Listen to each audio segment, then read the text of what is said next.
अवधूत चिंतन श्री गुरुदेव दत्त श्री स्वामी समर्थ महाराज की जय। नमस्कार मंडळी, मी अर्चना तुम्हा सर्वांचं स्वागत करत आहे आपल्या चॅनलमध्ये, म्हणजेच अर्चना लिमसे या चॅनलमध्ये। सर्वप्रथम सर्वांना माझ्याकडून श्री स्वामी समर्थ। तर इथे मी आज तुमच्यासोबत जो व्हिडिओ शेअर करणार आहे तो मला व्हिडिओ शेअर करण्याचं तात्पर्य इतकंच आहे की ज्या गोष्टी मला माहिती आहेत त्या गोष्टी मी तुमच्यापर्यंत पोहोचवण्यासाठी हा व्हिडिओ मी इथे बनवलेला आहे। तर कसे असते बघा, एखादा अडला नडलेला व्यक्ती असतो त्याला आपण स्वामी सेवेपर्यंत पोहोचवतो।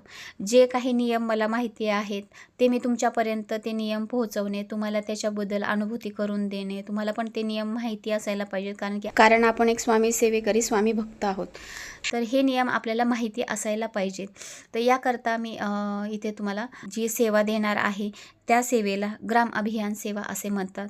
त्याच्यामुळे मी तुम्हाला माझे अनुभव आणि मला ज्या माहिती आहेत काही नियम ते मी तुमच्यासोबत इथे शेअर करणार आहे। आपण सर्वांनी छानरित्या असं 8 दिवस गुरुचरित्राचं पारायण केलेलं आहे। तर पारायण हे आपलं 8 दिवस हे पूर्ण झालेलं आहे, पण जी स्वामींचरणी जी सेवा आपल्याला पूर्णपणे पारायणाची रुजू करायची आहे ती पूर्णपणे रुजू झालेली नाही।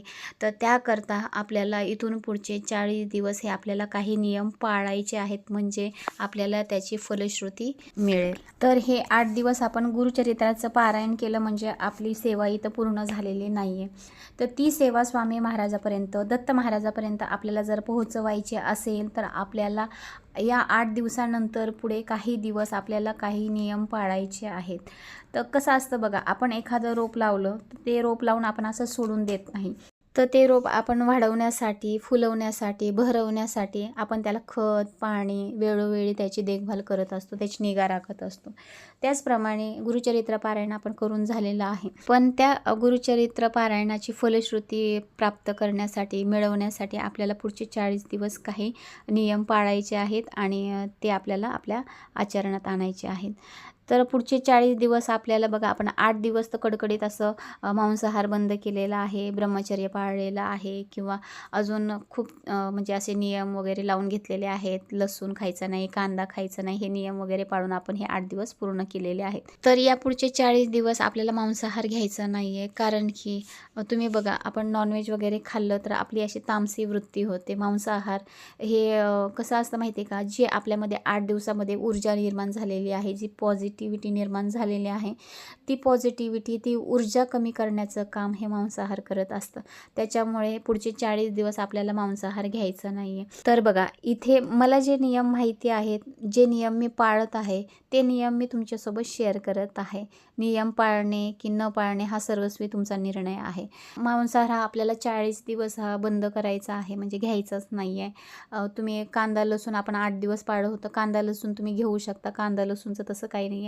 फक्त की मांसाहार हा आपल्याला 40 दिवस बंद करायचा आहे, म्हणजे घ्यायचा नाही, म्हणजे बिलकुल घ्यायचा नाही आहे। 40 दिवसानंतर तुम्ही जर हवा असेल तर घेऊ शकता, पण ॲटलिस्ट 40 दिवस तरी तुम्ही हा नियम पाळा। आणि त्यानंतर आपल्याला स्वामी महाराजांची दिवसातनं एकदा तरी आरती घ्यायची आहे, म्हणजे घ्यायची आहे। जर तुम्हाला घरी घेणं शक्य नसेल, घरी घेऊ शकत नसाल, तर तुम्ही केंद्रामध्ये, मठामध्ये जाऊन सुद्धा स्वामींच्या आरतीचा लाभ घेऊ शकता। त्यानंतर आपल्याला स्वामींच्या 11 माळी जप करायचा आहे, त्यानंतर नवार्ण मंत्र घ्यायचा आहे, आणि त्यानंतर आपल्याला गायत्री मंत्र देखील घ्यायचा आहे। तर हे आपल्याला हे 3 मंत्र घ्यायचे आहेत, 11 माळी जप करायचा आहे, आणि त्यानंतर स्वामी महाराजांचरणी आपल्याला स्वामींना मुजरा देखील करायचा आहे। तर मुजरा हा स्वामींना न विसरता दिवसातनं 2 वेळेस तरी केलाच पाहिजे, एक तर सकाळी आणि एक तर संध्याकाळी। तर घरातून बाहेर जाताना देखील, आपण कुठल्या कामासाठी बाहेर जाताना स्वामींना मुजरा करूनच जायचं आहे। स्वामींना नमस्कार करायचा आहे, मुजरा करायचा आहे, स्वामींना प्रार्थना करायची की हे स्वामी राया, मी तुम्हाला खूप मनापासून तुमची आराधना करत आहे, तुमची सेवा करत आहे। तर माझ्या पाठीमागे सदैव तुमचा हात असू द्या, तुम्ही सदैव माझ्या पाठीमागे उभे राहा, तुमच्या बाळाचे तुम्ही रक्षण करा. आणि ज्यावेळेस आपण घरी येतो त्यावेळेस पण आपण आपले हातपाय स्वच्छ धुवून स्वामीसमोर जाऊन स्वामींना मुजरा करायचा आहे की हे स्वामी राया, तुम्ही मला सुखरूपपणे माझ्या घरी, माझ्या माणसात, आपल्या माणसामध्ये आपल्या माणसांच्या सहवासामध्ये सुखरूप आणलं आहे, त्यासाठी तुमचे खूप खूप मनापासून आभार. आणि त्यानंतर प्रत्येक गुरुवारी आपल्याला स्वामी चरित्र सारामृताचं पठण करायचं आहे. स्वामी चरित्र वाचून झाल्यानंतर स्वामींचा 11 माळी जप करायचा आहे आणि आपण जो स्वयंपाक केलेला आहे त्यातलाच तो स्वयंपाक स्वामी महाराजांना नैवेद्य म्हणून अर्पण करायचा आहे. तर हे असे छोटे छोटे नियम आपल्याला पाळायचे आहेत. आणि पुढचे आपले 40 दिवस हे पारायणापुढचे 40 दिवस आपल्याला फलश्रुती प्राप्त करण्यासाठी आपल्याला हे थोडेफार जे नियम आहेत ते आचरणात आणायचे आहेत. जास्त काही मोठे अवघड असे नियम नाही आहेत, छोटे छोटेच नियम आहेत ते आपल्याला पाळायचं आहे. तर बघा, गुरुचरित्र पारायण दरम्यान जो आपण संकल्प केला आहे त्याच्या फलश्रुतीसाठी आपल्याला हे छोटे छोटे नियम जे आहेत ते पाळण्यासाठी काय हरकत आहे सांगा बरं. तर इथे पारायणानंतर कोणते छोटे छोटे नियम आहेत ते आपल्याला पाळायचे आहेत 40 दिवसापर्यंत, त्या नियमांचा व्हिडिओ मी तुमच्यासोबत शेअर केलेला आहे. तर फ्रेंड्स, तुम्हाला माझा आजचा हा व्हिडिओ कसा वाटला हे कमेंट करून मला नक्की कळवा.